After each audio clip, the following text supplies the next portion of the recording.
नमस्कार दोस्तों, आप सभी का study for UPSC P session में स्वागत है। आज का जो वीडियो होगा वो काफ़ी स्पेशल वीडियो है। आप सभी लोगों के रिक्वेस्ट पर ही मैं ये वीडियो लेकर आया हूँ। बहुत दिन से बच्चे बोल रहे थे, तो मैंने पीटी एग्जामिनेशन के बाद 69 बीपीएससी पीटी के बाद एक गाइडेंस का वीडियो बना दिया था। लेकिन चूँकि देखिए अभी फिर से मार्कशीट आया है और दिसंबर महीना भी शुरू होने वाला है, तो बहुत सारे स्टूडेंट्स का मैसेज आ रहा था कि 70 बीपीएससी को लेकर जो भी कुछ है, मतलब कि गाइडलाइंस है, गाइडेंस है या फिर बुक लिस्ट है या फिर जो भी कुछ है, किस तरह से पढ़ना चाहिए और कहाँ से शुरू करें, इन सब चीज़ों को लेकर एक वीडियो बना दीजिए।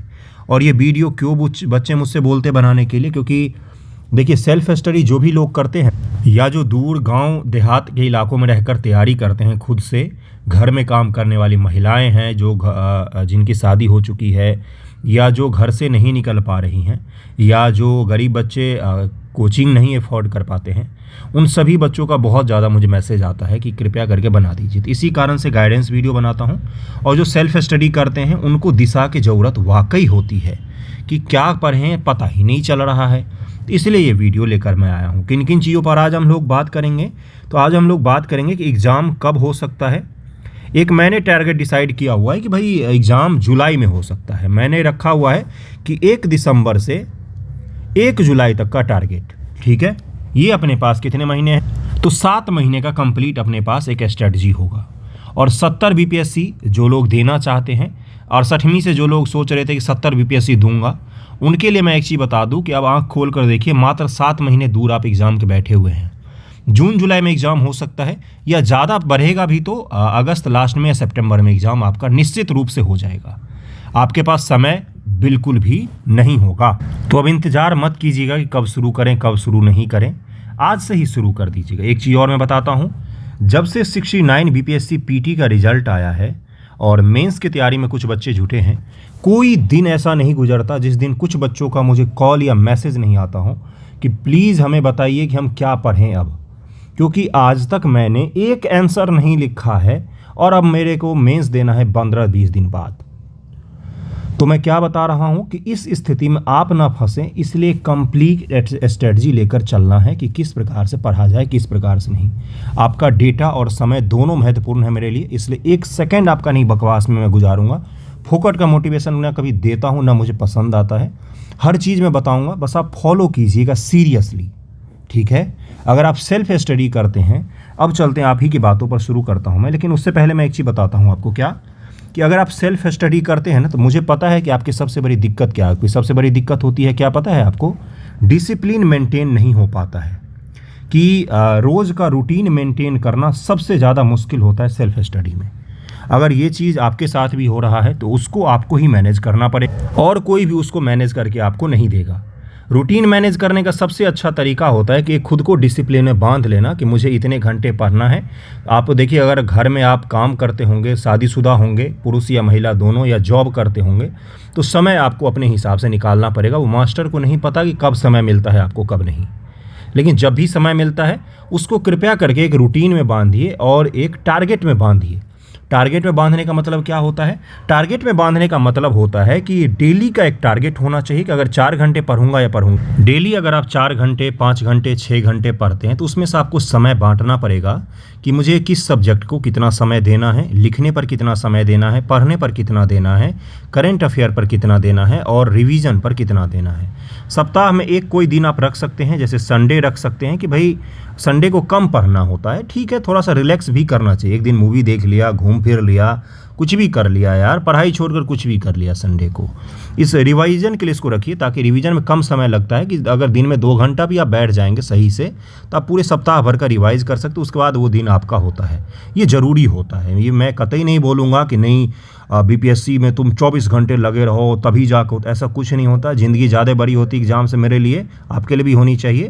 तो पढ़िए भी, लेकिन उसको बर्डन मत बनाइएगा। बर्डन बनाने का क्या तात्पर्य होता है कि बोझ नहीं बनना चाहिए। बोझ बनेगा तो बोझ के तले आप दब जाएंगे, पढ़ नहीं पाएंगे। चलिए शुरू करते हैं। अब मैं दिखाता हूँ हर एक चीज़ को। पहला चीज़ मैं क्या दिखाऊँगा, देखिए यहाँ पर लिखा हुआ है, मैंने क्या लिखा हुआ है कि 1 दिसंबर से लेकर 1 जुलाई मैंने रखा हुआ है टारगेट 1 जुलाई तक। अब इसमें 2 समय को बांटेंगे, पूरी 7 महीना पड़ेगा। तो 1 दिसंबर से लेकर और 1 अप्रैल तक मैंने क्या रखा हुआ है, तो ये रखा हुआ है मैंने मेंस के लिए कि 1 अप्रैल तक आप किसकी तैयारी करेंगे, तो मेंस की तैयारी करेंगे। किसकी, तो मेंस की। कंप्लीट 4 महीना, यानी कि 1 दिसंबर से अगर आप 1 अप्रैल तक जाएंगे तो 4 महीने आप मेंस की तैयारी कीजिए। और चूंकि पीटी अब बहुत ज़्यादा कठिन हो गया है तो पीटी के लिए आप 3 महीने को रख सकते हैं। अगर पीटी का एक डेट आगे बढ़ता है तो 1 महीने और मेंस के लिए पढ़ लीजिएगा, और जितना डेट आगे बढ़ेगा उस हिसाब से हम लोग मैनेज कर लेंगे। लेकिन अभी तो कहाँ तक का टारगेट बनाया है, तभी बनाया है मैंने 1 दिसंबर से 1 जुलाई तक का टारगेट बनाया हुआ है, जिसमें 4 महीने जो शुरुआत के हैं वो मेंस को आपको देना पड़ेगा। क्यों, क्योंकि अभी जो मुझे फ़ोन आ रहे हैं कि मेंस के लिए मुझे बता दीजिए, ये कर दीजिए, वो कर दीजिए, मैंने आज तक मेंस तैयारी भी नहीं किया था, तो वैसी स्थिति आपकी ना बने। मैं हमेशा एक बच्चे को पूछता हूँ, जब भी कोई मुझे कॉल करता है या मैसेज करता है कि मुझे ये बता दीजिए कि मेरा पीटी में इस बार मार्क्स नहीं आया, मैं क्या करूँ, तो मैं उससे पहला चीज़ पता है क्या पूछता हूँ, मैं यही पूछता हूँ अगर पीटी में हो जाता तो मेंस निकाल लेते इस बार। आंसर लिखना आता है आज तक, निबंध लिखा है कभी जीवन में एक भी, तो पीटी अगर निकल भी जाता तो क्या करते आप, मैं यही चीज़ पूछता हूँ। फिर उनका जवाब होता है कि हाँ सर सही कह रहे हैं आप कि पीटी निकल भी जाता तो भी हम मेंस के लिए मैं 10% भी मेरा तैयार नहीं है। और 1 महीने में आप मेंस के लिए 30% भी नहीं तैयार कर सकते हैं, जितना बड़ा मेंस का सिलेबस है। पीटी उसके सामने कुछ नहीं होता है। इसलिए मैं क्या कह रहा हूँ कि पहला 4 मंथ आपको मेंस की तैयारी करना होगा, उसके बाद 3 महीने आप डेडिकेटेड पीटी को देंगे। अभी जो आप मेंस की तैयारी करेंगे इसमें पीटी का आपका 80% चीज़ें क्लियर होती जाएगी, तैयार होता जाएगा। फिर आप पीटी को लेकर डेडिकेटेड जब तैयारी करेंगे तो उसमें MCQ, test series, current affair MCQ, इन सब चीज़ों को आप पढ़ेंगे। ओके, ये चीज़ क्लियर हो गया होगा। अब सब्जेक्ट वाइज अप्रोच पर चलते हैं, उसको समझने की कोशिश करते हैं। उससे पहले देखिए एक चीज़ मैं बताता हूँ, कितने घंटे सेल्फ स्टडी करना होता है। तो सेल्फ स्टडी जब भी आप करते, खुद से पढ़ रहे हैं अगर आप, तो कोशिश कीजिए कि 8 घंटे तो रोज़ पढ़ें ही। 8 घंटे, 7 घंटे, 9 घंटे, जिनकी जैसी कैपेसिटी। 8 से 9 घंटे अगर आप सेल्फ स्टडी में पढ़ते हैं तो उसको बांट लीजिए। कितने देर में बांटना है कि भाई 1 घंटा मुझे रोज़ करंट अफेयर को देना है। अगर आप सुबह सुबह पढ़ते हैं तो सुबह सुबह पढ़ाई में करंट अफेयर को ज़रूर दीजिए। करंट अफेयर का वीडियो भी अपलोड करता हूँ, उसको आप देख सकते हैं, खुद से न्यूज़पेपर पढ़ सकते हैं। 1 से 1.5 घंटा सुबह में किसको देना है, तो आपको करंट अफेयर को देना पड़ेगा। 1 से 1.5 घंटा रोज़ करंट अफेयर को देना है।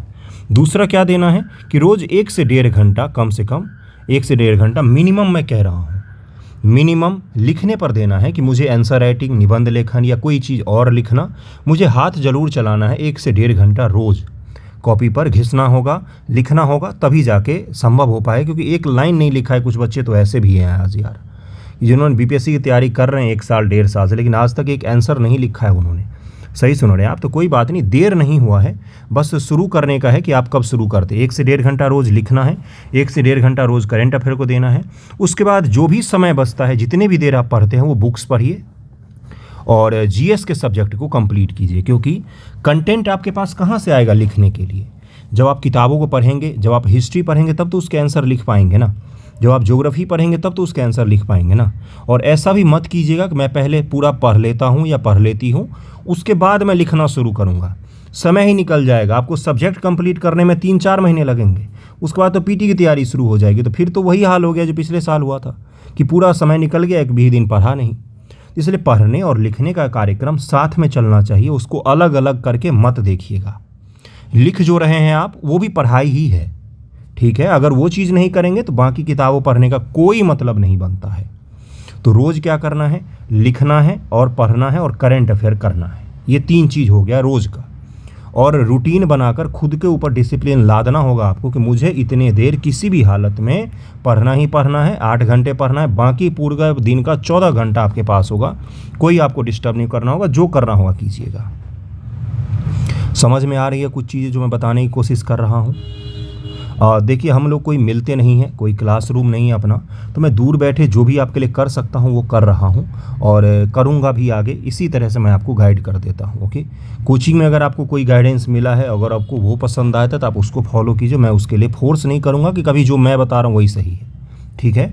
ये आपको क्या करना पड़ेगा, समय को मैनेज करना पड़ेगा इस तरह से। डेली 1 घंटा 1.5 घंटा करंट अफेयर रिपीट इसलिए कर रहा हूँ ताकि आप याद हो जाए कि क्या करना है।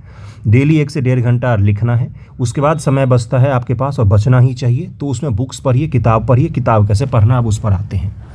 डेली का टारगेट बनाना है कि मुझे 2 सब्जेक्ट लेकर चलना है। डेली टारगेट होगा एक आपके पास, दूसरा होगा आपके पास वीकली टारगेट कि भाई मुझे सप्ताह में क्या कंप्लीट करना है, और तीसरा होगा आपके पास क्या, तो मंथली टारगेट कि मुझे इस मंथ में पॉलिटी, हिस्ट्री, ज्योग्राफी कंप्लीट कर लेना है। तीनों चीज़ को सोर्स भी मैं बता दूंगा, सोर्स मैंने पहले ही बताया है, लेकिन अभी सुनिएगा मेरी बातों को ध्यानपूर्वक, ठीक है। और मार्क्स आपके जितने भी आए हों, 60 आए हों, 50 आए हों, 20 आए हों, 30 आए हों, वो पिछले एग्ज़ाम का मार्क्स था जब आपको पैटर्न नहीं पता था। अब इस एग्ज़ाम का जो मार्क्स है वो इम्प्रूव ज़रूर होगा, क्योंकि आपके पास पैटर्न होगा और आपको पता होगा चीज़ें। ये 3 चीज़ों को आपको फॉलो करना है। क्या, डेली टारगेट बनाइए कि मुझे आज 3 चैप्टर कंप्लीट करके ही उठना है। इससे सेल्फ डिसिप्लिन भी आपके ऊपर लागू हो जाएगा कि मुझे 3 chapter on and any how complete करना ही करना है, नहीं तो उठना ही नहीं है। किसी भी तरह से सुबह से शाम तक में 3-3 चैप्टर मुझे 2 सब्जेक्ट के कंप्लीट करने हैं। सुबह में मुझे 1 घंटा लिखना है, सुबह में 1 घंटा करंट अफेयर करना है। इससे ये होगा कि जब डेली टारगेट आप बनाते हैं ना, तो एक डिसिप्लिन रूटीन में आप बंध जाएंगे। सेल्फ स्टडी में सबसे ज़्यादा मुश्किल होता है रूटीन को मैनेज करना। घर पे रह के पढ़ते हैं तो कोई ना कोई काम आ ही जाता है, सारा रूटीन बर्बाद हो जाता है। तो इसलिए मैं कह रहा हूँ इस चीज़ को फॉलो कीजिएगा। आगे बढ़ते हैं आप सब्जेक्ट वाइज। करंट अफेयर है, हिस्ट्री है, पॉलिटी है, ज्योग्राफी है, इकोनॉमिक्स है, साइंस है, बिहार स्पेशल है। इतने सारे सब्जेक्ट हैं अपने पास। कौन कौन से हैं? एक करंट अफेयर पढ़ना होता है, history, polity, geography, economics, science और बिहार स्पेशल। इतने सारे सब्जेक्ट पढ़ने होते हैं। एक एक सब्जेक्ट को करके देखेंगे हम लोग, जिससे क्या हो कि एक एक सब्जेक्ट करके कंप्लीट कर लेंगे। पहला कौन सा है आपका? Current affair. Daily newspaper analysis video जरूर देखा कीजिएगा, उसमें मैं आपको लिखना भी सिखाता हूँ, इंपॉर्टेंट टॉपिक भी बताता हूँ, आंसर राइटिंग में किस प्रकार से फ्रेम की जाती है वो सब कुछ मैं बताता हूँ। उसके साथ साथ आपकी सोच और समझ भी डेवलप करने की कोशिश करता हूँ, इसलिए वो वीडियो जरूर देखिएगा मेरा। अगर और किसी का आपको पसंद आ रहा हो, मुझसे अच्छा कोई पढ़ा रहे हो तो मुझे नहीं पता है, पढ़ा रहे हो तो देख लीजिएगा, मुझे उससे कोई मतलब नहीं, आप जहाँ से भी देखें लेकिन देखिएगा जरूर। दूसरा आता है मंथली मैगजीन। एक मंथली मैगजीन विजन आईएएस का पढ़ सकते हैं। अगर वो कठिन लगता है आपको पढ़ना, सितंबर के हिंदी मैगजीन का मैंने अपलोड कर दिया था टिक लगाकर, कौन कौन से इंपॉर्टेंट टॉपिक होते हैं बीपीएससी के लिए। अगर विजन कठिन लगता है तो दृष्टि का मंथली मैगजीन ले सकते हैं, यूपीएससी वाला दृष्टि आईएएस का जो यूपीएससी के लिए मैगजीन आती है उसको पढ़ सकते हैं। लेकिन पढ़ना वही है, बिहार स्पेशल वाला पर मत पढ़िएगा क्योंकि उसमें कंटेंट की कमी रहती है। मंथली मैगजीन एक और डेली करंट अफेयर। इसके अलावा खुद से भी पेपर उठाकर देखिएगा, निबंध लेखन और स्पोर्ट वगैरह का न्यूज़ पढ़ लेंगे तो वो आपको पीटी मेंस दोनों जगह मदद करेगा। डेली न्यूज़पेपर पढ़ना कोई अभ्यास में एक होना चाहिए। अभ्यास में होने का मतलब है कि वो रूटीन में होना चाहिए। कोई बोले ना बोले, एग्जाम है नहीं है, कोई मतलब नहीं होता। डेली न्यूज़पेपर तो पढ़ना ही चाहिए हाथ में उठाकर। पीडीएफ में मिलना, पीडीएफ में पढ़ लेना, ठीक ना। अगला कौन सा है आपका? हिस्ट्री सब्जेक्ट है। हिस्ट्री आपका पता ही है, पीटी और मेंस के लिए सबसे इंपॉर्टेंट सब्जेक्ट में से एक है। तो इसको कैसे करना है? देखिए, एंशिएंट हिस्ट्री इसका एक भाग है, एक है मिडिवल हिस्ट्री और एक है मॉडर्न हिस्ट्री। तीनों के इंपॉर्टेंस अलग अलग हैं। मिडिवल हिस्ट्री से केवल और केवल पीटी में सवाल आता है, इसलिए इसको थोड़ा सा कम करके रखिएगा, ज़्यादा इस पर फोकस नहीं करना है। इसके एमसीक्यू भी कर ले जाएंगे आप और प्रीवियस ईयर भी कर ले जाएंगे तो भी अच्छा खासा हो जाता है। फिर भी आप एक बार रिवीडिंग मार सकते हैं किसका? तो सतीश चंद्रा की जो बुक आती है, कहाँ पर? तो 11th की जो ओल्ड एनसीईआरटी, अगर आप उसको एक बार भी रीडिंग मार लेते हैं और आप एमसीक्यू कर लेते हैं, बिहार स्पेशल का पढ़ लेते तो हो जाएगा आपका, इसमें ज़्यादा टेंशन नहीं लेना है। ओके। दूसरा रहा एंशिएंट हिस्ट्री। ये आपका काफ़ी ज़्यादा मदद करता है क्योंकि इसका एक पोर्शन है आर्ट एंड कल्चर का, जहाँ पर आपको मेंस में सवाल पूछे जाते हैं लॉन्ग फॉर्मेट के 1 से 2। और जब ये सवाल पूछे जाते हैं तो लॉन्ग फॉर्मेट में अक्सर होते हैं।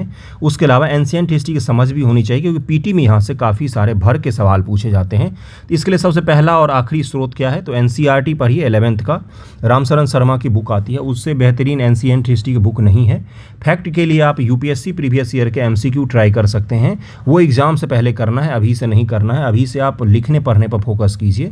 लिखेंगे पढ़ेंगे तभी जाके आपको एमसीक्यू लगाने में भी मज़ा आएगा, और जब पढ़ेंगे तभी जाके आपको लिखने में भी मज़ा आएगा, नहीं तो नहीं होने वाला है। एमसीक्यू लगाते इसमें फिर आप यही बोलेंगे इसको रट लें क्या, कितने रटेंगे आप, है ना। तो इसलिए मैं क्या कहूँगा, इसके लिए एक ही फॉर्मेट रखना है कि 11th की एनसीईआरटी पढ़ना है और उसके एमसीक्यू लगवा लेना है, लेकिन अभी उसका आंसर राइटिंग कर लेना है आर्ट एंड कल्चर का। तीसरा चीज़ है आपका मॉडर्न हिस्ट्री। ये सबसे ज़्यादा इंपॉर्टेंट सेक्शन है क्योंकि पीटी में भी सबसे ज़्यादा सवाल मॉडर्न हिस्ट्री से ही आते हैं। बिहार स्पेशल का जोड़ लें मॉडर्न हिस्ट्री, या फिर इंडियन जो आपका फ्रीडम स्ट्रगल है उसका मॉडर्न हिस्ट्री जोड़ लें। मॉडर्न हिस्ट्री में 1850 के बाद का जो पोर्शन है बंधुओं, वो बहुत ही इंपॉर्टेंट हिस्ट्री होता है, पीटी के लिए भी मेंस के लिए भी, क्योंकि पीटी में भी सबसे ज़्यादा सवाल 1850 के बाद से ही पूछे जाते हैं, और मेंस में आपका सिलेबस का ही भाग है 1850 के बाद का इतिहास। तो इसको पढ़िएगा। इसको पढ़ने का स्रोत, एक बार अगर आपने 12th की एनसीईआरटी पढ़ ली है तो दोबारा मत पढ़िएगा। स्पेक्ट्रम बुक पीटी के लिए सबसे बेहतरीन बुक होती है। अगर आप पीटी देने जाएंगे तो उससे पहले भी अगर आप स्पेक्ट्रम पढ़ लेंगे तो पीटी में आपको कोई भी दिक्कत नहीं होगा। मेंस के लिए बी आर ग्रोवर सबसे बेहतरीन बुक होती है मॉडर्न हिस्ट्री की। यकीन मानिए एकमात्र स्रोत है जो मेंस के लिए सबसे अच्छी होती है। स्पेक्ट्रम पीटी के लिए अच्छा होता है, पीटी के लिए आप पढ़ सकते हैं उसको, लेकिन मेंस में जब मॉडर्न हिस्ट्री पूछता है तो थोड़ा सा बिहार में तो क्या होता है ना, लेंदी सवाल ही पूछ लेता है। लेंदी मतलब लॉन्ग फॉर्मेट का भी सवाल पूछता है। तो उतना कंटेंट आपको ना तो एनसीईआरटी में मिलता है और ना ही आपको स्पेक्ट्रम में मिलता है। स्पेक्ट्रम में फैक्ट आपको मिल जाते हैं लेकिन कंटेंट एनालिटिकल वाले आपको नहीं मिल पाते हैं। उसके लिए आप बी एल ग्रोवर की बुक ले सकते हैं, हिंदी इंग्लिश दोनों में आता है, वहाँ से पढ़िएगा। और सबसे मेन क्या होता है, आपको आंसर राइटिंग करनी पड़ती है मेंस की, यूपीएससी मेंस का और बीपीएससी मेंस का। पीवाईक्यू जो आता है ना मॉडर्न हिस्ट्री का, उसको लिखने की कोशिश ज़रूर कीजिएगा। बहुत ही बेहतरीन सवाल रहते हैं, उसको जब आप लिखते जाएंगे तो आपका पीटी भी तैयार होता जाएगा। जस्ट इमेजिन कीजिए कि आप 1909 एक्ट के बारे में लिख रहे हैं। पिछली बार पूछा गया था 1858 का एक्ट बीपीएससी में, हो सकता है इस बार 1909 या 1919 पूछ ले।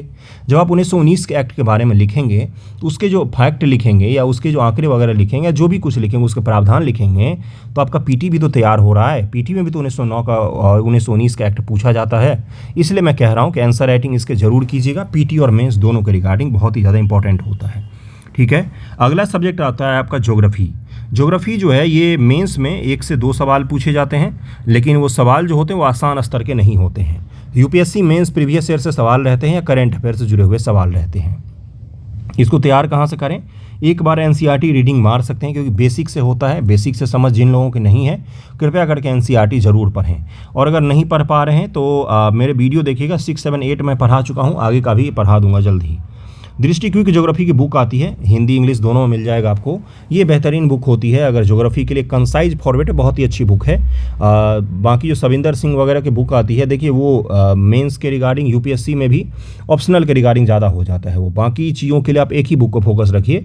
वो दृष्टि का जो आता है वो आप पढ़ सकते हैं क्योंकि अच्छी बुक लगती है मुझे। और उसमें मेन क्या है, उसमें पीटी के पीवाईक्यू और मेंस के पीवाईक्यू भी इंक्लूडेड रहते हैं, पीछे में दिए हुए रहते हैं। तो उसको अभी आप लिख कर प्रैक्टिस कर सकते हैं चैप्टर वाइज। चैप्टर पढ़ा और उसके सवाल लिख लिए जो यूपीएससी में पूछा गया है, बीपीएससी में पूछा गया है, और उससे आपका क्या हो जाएगा, प्रैक्टिस भी हो जाता है। तो इसलिए ये एकमात्र बुक मैं रिकमेंड करूँगा। और टारगेट करके पढ़ना है कि मुझे 4 चैप्टर एक दिन में कंप्लीट करना है। हो सकता है कि शुरुआत में थोड़ी सी दिक्कत आए आपको मेंटेन करने में, लेकिन अगर सिविल सर्विसेज देना है तो त्यागना तो पड़ेगा ही, पढ़ना तो पड़ेगा ही, कोई और ऑप्शन नहीं होता है। आगे बढ़ते हैं, इकोनॉमिक्स पर चलते हैं। ये सबसे बड़ा सिरदर्द बना रहता है बच्चों का, लेकिन सबसे ईजी सब्जेक्ट है क्योंकि इसमें ज़्यादा कोर में नहीं पूछा जाता है। मैक्सिमम चीज़ें करंट अफेयर्स पूछी जाती हैं, बाकी गरीबी, बेरोजगारी, सरकारी कोई नीति आई है, योजना आई है तो उसी से पूछा जाता है। तो ज़्यादा डिटेल में नहीं पूछा जाता है, बस आपको करंट अफेयर इसका मजबूत करना होता है। स्टैटिक पोर्शन के लिए आप 11th और 12th की एनसीईआरटी पढ़ सकते हैं। 12th में केवल मैक्रो इकोनॉमिक्स, समष्टि अर्थशास्त्र है जिसमें देश वगैरह की बातें हम पढ़ते हैं, उसको आप पढ़ सकते हैं। और बस यही पढ़ना है आपको इसमें। बाकी अपना एक वीडियो भी अपलोड है, इकोनॉमिक्स का प्लेलिस्ट है अपने चैनल पर, जिसमें मैंने हाथ से लिख कर कॉपी पर लिख के वीडियो बना के मैंने बनाया हुआ है इकोनॉमिक्स का। नेशनल इनकम, गरीबी, बेरोजगारी, ये सब मौद्रिक नीति, ये सब मैंने पढ़ाया हुआ है। 7-8 लेक्चर हैं, लेकिन वो इकोनॉमिक्स का बेसिक आपका इतना मजबूत कर देगा कि इकोनॉमिक्स फिर आपको समझ में आने लग जाएगा। तो अगर आप उसको देखते हैं तो उससे भी आपको काफ़ी ज़्यादा मदद मिलेगा। और अगर कहीं और से आप वीडियो कोई देख रहे हैं तो मुझे नहीं पता, आप देख सकते हैं, देखिए ज़रूर, लेकिन इसको पढ़ना ज़रूर है। मुख्य रूप से इसके करंट अफेयर पर फोकस रखना है क्योंकि करंट अफेयर से ही सवाल पूछे जाते हैं इसमें, पीटी और मेंस दोनों में। ओके, अगला है आपका पॉलिटी। पॉलिटी का सेक्शन सबसे ज़्यादा स्कोरिंग है। अगर आप 68वीं 69 बीपीएससी का पीटी का सवाल देखेंगे तो 69 बीपीएससी की पीटी में सबसे आसान अगर कोई चीज़ था तो पॉलिटी का सेक्शन था गुरु, ये तो मानना पड़ेगा। तुम्हें 2-4 क्वेश्चन छोड़कर बाकी चीज़ें जो थी वो पॉलिटी का आसान था इस बार के पेपर में भी, और मेंस में भी आसान रहता है ये। क्यों? क्योंकि करंट अफेयर्स को रिलेट करके अगर आपने पॉलिटी से पढ़ लिया, जैसे अभी गवर्नर चीज़ चर्चा में चल रहा है तो गवर्नर से सवाल पूछे जाने की संभावना बहुत ही ज़्यादा है इस बार के मेंस में। गवर्नर का जो चल रहा है वो आपका इतना इंपॉर्टेंट है इस बार के मेंस के लिए कि क्योंकि हर रोज़ ही टॉपिक चर्चा में है। केंद्र और राज्य से जुड़े संबंध से पूछ सकता है कि गवर्नर का भाई क्या है क्या नहीं उसका रोल। तो पॉलिटी का सेक्शन लक्ष्मीकांत एकमात्र बुक को फॉलो कीजिए अगर आपने एनसीईआरटी पढ़ लिया है तो, और अगर नहीं पढ़ा है तो अब समय नहीं है आपके पास, कृपया करके एनसीईआरटी 11th-12th का ज़्यादा से ज़्यादा पढ़िए और लक्ष्मीकांत बुक को पकड़ लीजिए। एनसीईआरटी के आंसर ज़रूर लिखिएगा, बाकी लक्ष्मीकांत बुक को ही पढ़िए। यूपीएससी मेंस के इसके सवाल जो रहते हैं काफ़ी ज़्यादा एडवांस और अच्छे रहते हैं, उसको ज़रूर लिखने की कोशिश कीजिएगा। साथ में आपको क्या करना है कि आपको बीपीएससी मेंस में जो सवाल पूछे गए हैं उसको भी लिख लेना है। इससे आपका पॉलिटी तैयार हो जाएगा, कुछ भी बाहर इससे नहीं आएगा।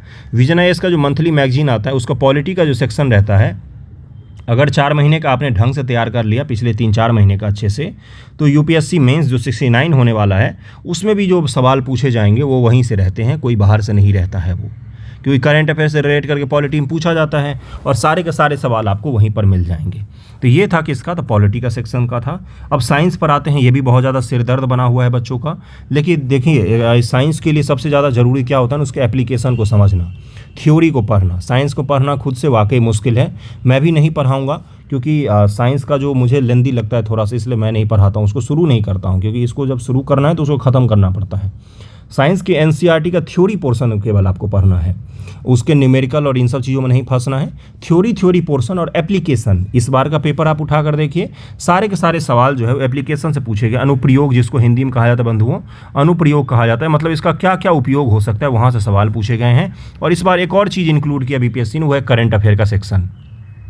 mRNA vaccine, vector vaccine, vaccine पर सवाल बहुत ज़्यादा पूछे गए, क्योंकि करंट अफेयर पिछले 1-1.5 साल से चर्चा में था वैक्सीन वगैरह, तो उससे रिलेट करके इन्होंने सवाल भर के पूछे हैं इस बार। तो यानी कि साइंस को इन्होंने करंट अफेयर से रिलेट करके इस बार पूछा है, जैसा यूपीएससी पूछती है।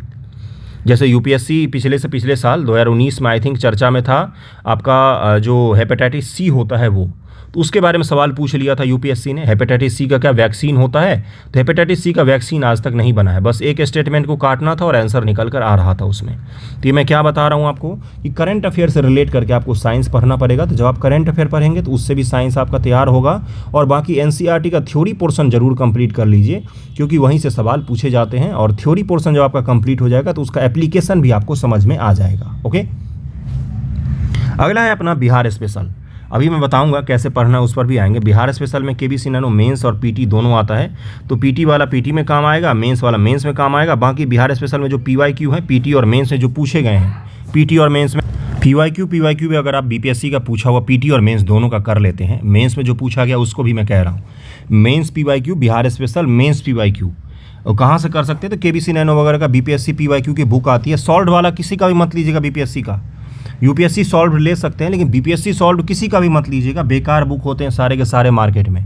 तो अनसॉल्व वाले केबीसी नैनो की आती है, 50-60 रुपये की आती है। उसमें क्वेश्चन रहते हैं बीपीएससी प्रीवियस ईयर के, या ऑनलाइन डाउनलोड कर लो यार, कहाँ है पैसा खर्च करने जाओगे, ऑनलाइन देखो कहाँ पर क्या क्या है, उसको डाउनलोड करके उसको लिखो बैठ के, है ना। उसको अगर आप लिख लेंगे तो आपका बिहार स्पेशल तैयार हो जाएगा। अब देखिए एक चीज़ मैं बताता हूँ, ये कर लीजिए, वो कर लीजिए, फलाना कर लीजिए, ठिकाना कर लीजिए, ये सब बोल तो दिया मैंने, लेकिन अगर आप करेंगे नहीं तो कुछ नहीं होने जाना है। अब आपको दिक्कत कहाँ पर आएगी मैं बताता हूँ। ज्योग्राफी पढ़ने में आपको दिक्कत आ सकती है, ठीक है, पहली चीज़। दूसरी चीज़, हिस्ट्री पढ़ने में अगर आपको दिक्कत आती है तो 11th की हिस्ट्री मैं एनसीईआरटी पढ़ा रहा हूँ, उसको मैं कंप्लीट ज़रूर करूँगा, तो उसको फॉलो कर सकते हैं आप। मॉडर्न हिस्ट्री मैंने अभी शुरू नहीं किया है, पीटी नज़दीक आने जी तब मैं उसको पढ़ाऊंगा, या कुछ दिनों बाद मैं शुरू कर दूंगा। तो इससे ये होगा ना कि मॉडर्न हिस्ट्री और आपका ज्योग्राफी कंप्लीट करवाऊंगा ही मैं करवाऊंगा। बाकी पॉलिटी का सेक्शन का मूल जो चैप्टर है, शुरुआत के 8-10 चैप्टर हैं, वो मैं ज़रूर करवाऊंगा। पॉलिटी के इंपॉर्टेंट चैप्टर का वीडियो गाइडेंस प्लेलिस्ट में अपलोड है, उसको ज़रूर देख लीजिएगा, ठीक है। और कहाँ पर दिक्कत आएगा, तो साइंस को पढ़ने में दिक्कत आएगा। साइंस को पढ़ने में जब भी दिक्कत आए तो वीडियो का सहारा ले सकते हैं। मुझे नहीं पता आप कैसे करेंगे, क्योंकि मैं नहीं पढ़ाऊंगा साइंस, जहाँ से भी हो। वैसे 6ठी 7वीं का जो साइंस का एनसीईआरटी है वो आप एक दिन में कंप्लीट कर सकते हैं, बेहद आसान होता है। और मैच्योरिटी लेवल इतनी आपकी हो गई होगी कि साइंस को समझ लें अपने से पढ़ के भी, ज़्यादा कठिन नहीं होता है 6-7 का एनसीईआरटी। और अगर कठिन लगे तो आप ऑनलाइन ढूंढिएगा, कहीं पर कोई रिसोर्स मिल जाएगा तो वहाँ से पढ़ सकते हैं। सेल्फ स्टडी में जो भी चीज़ चाहिए होगा, ज्योग्राफी में अगर आपको कोई भी दिक्कत होगा तो मैं आपको गाइड करूंगा, मैं पढ़ाऊंगा आपको।